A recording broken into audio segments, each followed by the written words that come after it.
Bonjour, être technico-commercial, y avez-vous pensé? En quoi consiste ce métier? Qui sont-ils? Que font-ils? Et vous, qu'en pensez-vous? Technico-commercial d'abord, c'est un commercial qui a un aspect technique. Pour moi, le métier de commercial, c'est gagner blindé de l'OV. Technico-commercial, on imagine plutôt une personne dans des bureaux. Pour moi, un technico-commercial, c'est quelqu'un de sérieux et qui voyage. C'est quelqu'un qui est souvent sur les routes. Quelqu'un qui passe sa vie à être dans sa voiture et boire des cafés. Technico-commercial, c'est quelqu'un qui s'habille bien. On va dire qu'il y a un cliché qui est en costard-cravate avec une espèce de mallette. Je pense plutôt qu'il serait en smoking.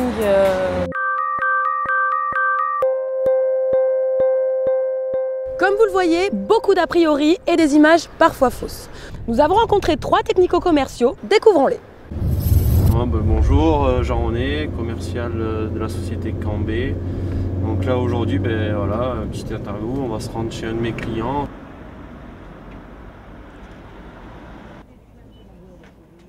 La place du commercial dans l'entreprise prend, je dirais, une bonne moitié de l'action de l'entreprise. C'est le premier maillon de la chaîne. Donc c'est lui qui va être la vitrine de l'entreprise à l'extérieur face aux clients, qui va faire passer donc, la stratégie, les messages de l'entreprise. Et c'est par rapport au commercial que l'entreprise va être jugée déjà sur ses compétences. Le métier de commercial, c'est donc tout ce qui est relation avec la clientèle, approche, présentation des produits, contact et relation avec ma propre clientèle.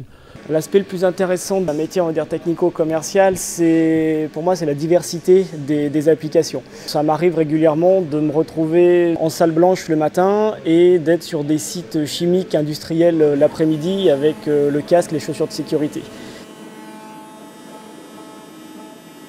On a en face de nous des industriels qui sont des professionnels, donc qui vont attendre énormément de la part du commercial qu'ils vont avoir en face d'eux, tant un appui technique que également de les rassurer sur leur investissement, les rassurer aussi dans les choix techniques qu'ils vont avoir fait sur une machine et également un conseil pour être sûr de ne pas se tromper. Voilà, plusieurs couleurs, vous avez aussi le turquoise et le bleu. C'est le rendez-vous, l'aspect le plus intéressant parce qu'on présente nos produits, on argumente, on essaye de pousser un petit peu à l'achat.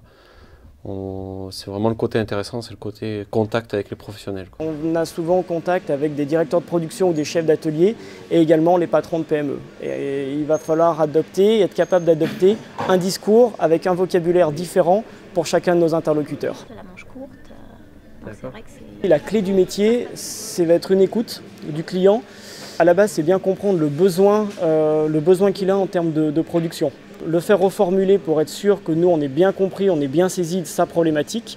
Et ensuite, lui exposer les 2 ou 3 solutions de production qui existent, avec avantages et inconvénients de chaque solution, et petit à petit l'amener vers la solution que l'on pense être la meilleure et que l'on souhaite pousser et privilégier. Merci bien. Mais je vous en prie. Bonne journée, au revoir. Au revoir.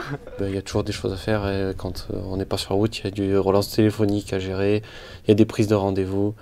Donc on est quand même bien occupé, quoi. On fait bien plus d'heures que ce qu'il faut. Moi j'essaie d'optimiser au maximum mes déplacements pour passer le moins de temps possible dehors, quitte à faire des journées de 12 à 15 heures quand c'est des journées de déplacement, pour pouvoir passer un peu de temps à la maison avec ma famille. C'est un métier quand même où on est plutôt libre, où on a des gros horaires, mais on n'a pas vraiment d'horaires imposés quand nous sommes sur la route. Au revoir. Merci, bonne journée. Ouais, merci, au revoir, à bientôt. À bientôt. Le représentant, le technico-commercial, il faut qu'il ait un très bon contact avec le client. C'est la première des choses. Déjà, premièrement, qu'il aime la liberté, qu'il soit vraiment travailleur. C'est un métier, si on n'est pas passionné par la technique, il ne faut pas y aller. Il y a vraiment une part de passion au côté technique, technologique, qui est vraiment très important. Oui, il faut déjà de la passion, il faut aimer être sur la route, être seul. Parce qu'on a un métier où on est tout seul, à part quand on est avec notre client, le reste du temps on est tout seul. Et des longs trajets. Maintenant, je pense qu'il faut de la passion, puis après il faut avoir le feeling, je pense. Il faut aimer vendre. Désormais, vous en en connaissez plus sur le métier de technico-commercial, des formations existent à travers la France. Retrouvez-les sur www.bts-tc.org.